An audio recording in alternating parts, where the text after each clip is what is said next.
Müslim лицейі базасында орнашқан имтихан тапшыру пунктына районның 9-11 сыйныфта білім алушы шығарылыш сыйныфы оқушылары жиналды. Шын имтихандагыча ментал излеу җайланмасы аша узып, үзләре белән бары тик ручка һәм паспорт кына алып керделәр алар. Укучылар бу этапны беренче тапкыр узалар. Аларга барысы да яңа. Оештыручылар өчен бу гадәти эш көне. İmtihanlarga kelgende bu yıl o'zgarishlar yo'q.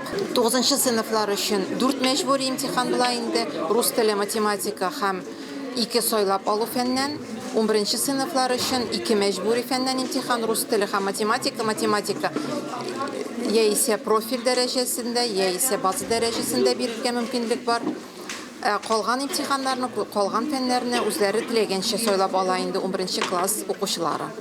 Укучылар имтиханнарга бик җитди карыйлар. Сынап карауына дигән фикер белән килешмәгәннәр күренеп тора. Зур җаваплылык тоеп әзерләнгәннәр бераз гына борчылалар, дулкынланалар да. Әмма үз-үзләренә ышанычлары да зур. Чөнки бик күбесенең киләчәктә югары уку йортларында белем аласлары килә. Үзләренең кайда укыячакларын инде тәгаенләгәннәр.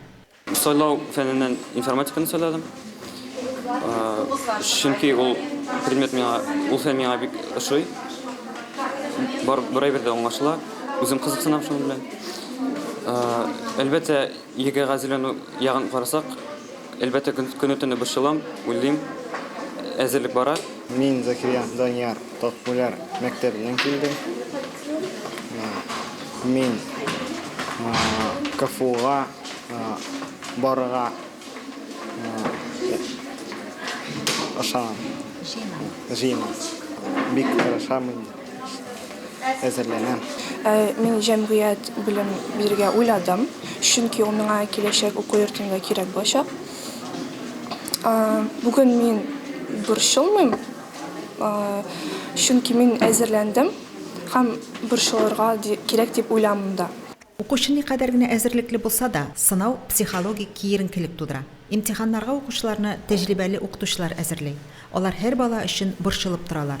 Еллар дәвамында эзлекле шөгыльләнү генә югары баллар җыярга нигез булып тора. Бердәм дәүләт имтиханнарына әзерләнү беренче чиратта укучының үзеннән, укытучыдан һәм әти-әниләрдән зур җаваплылык, тырышлык, сабырлык сорый торган әйбер инде ул.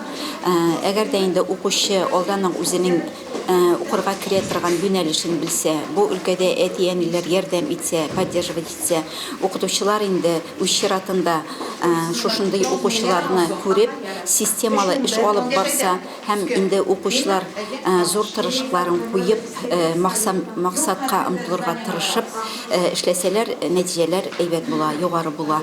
Шуннан да укучы, укытучы әти-әни эшлеге бердәм аңлашып эшләгәндә генә көткән нәтиҗәләргә ирешергә мөмкин.